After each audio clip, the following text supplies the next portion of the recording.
கத்திரிக்காய் சாப்பிட்டா அலர்ஜி, கடலக்கொட்டை சாப்பிட்டா அலர்ஜி, கருவாடு சாப்பிட்டா அலர்ஜி, மஷ்ரூம் சாப்பிட்டா அலர்ஜி. இந்த மாரி ஏதோ ஒரு அலர்ஜினால எத சாப்பிடவும் நீங்களும் பயந்துட்டு இருக்கீங்களா? நான் doctor Kalaivani, 25 years experienced physiotherapist and kinergetics healer. இது மாதிரி ஒரு பேஷண்ட் மஷ்ரூம் அலர்ஜி, மஷ்ரூம் சாப்பிட்டா எனக்கு வந்து பிசிக்கலா தடிப்பு வந்துரும், ஸ்கின் வந்து அரிக்க ஆரம்பிச்சுரும் அப்படின்னு ஒரு இஷ்யூவோட என்கிட்ட வந்தாங்க. இது ஹீலிங்ல ஏதாவது வழி இருக்கா அப்படின்னு கேட்டாங்க. அப்ப நான் அவங்க பாடிய வந்து செக் பண்ணி பார்க்கும்போது, டெஸ்பேர் அப்படிங்கிற எமோஷன் கனெக்ட் ஆச்சு. அது 3 இயர்ஸ்க்கு முன்னாடி அவங்க அந்த ஒரு மைண்ட்ஃபுல்னஸ் இல்லாம சாப்பிடும்போது அவங்களுக்கு அந்த அலர்ஜி வந்து எனர்ஜி அட்டாச்மெண்ட்டா அவங்க பாடியில உட்கார்ந்துட்டு இருந்துச்சு.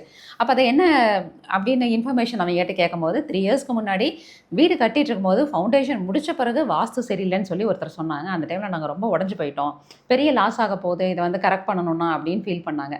அப்ப அந்த டைம்ல மஷ்ரூம் சாப்பிட்டாங்களான்னு அவங்களுக்கு தெரியாது. 3 இயர்ஸ்க்கு முன்னாடி இந்த மாரி ஒரு இஷ்யூல நாங்க ரொம்ப டிப்ரஸ்டா போனோம் அப்படின்னு சொன்னாங்க.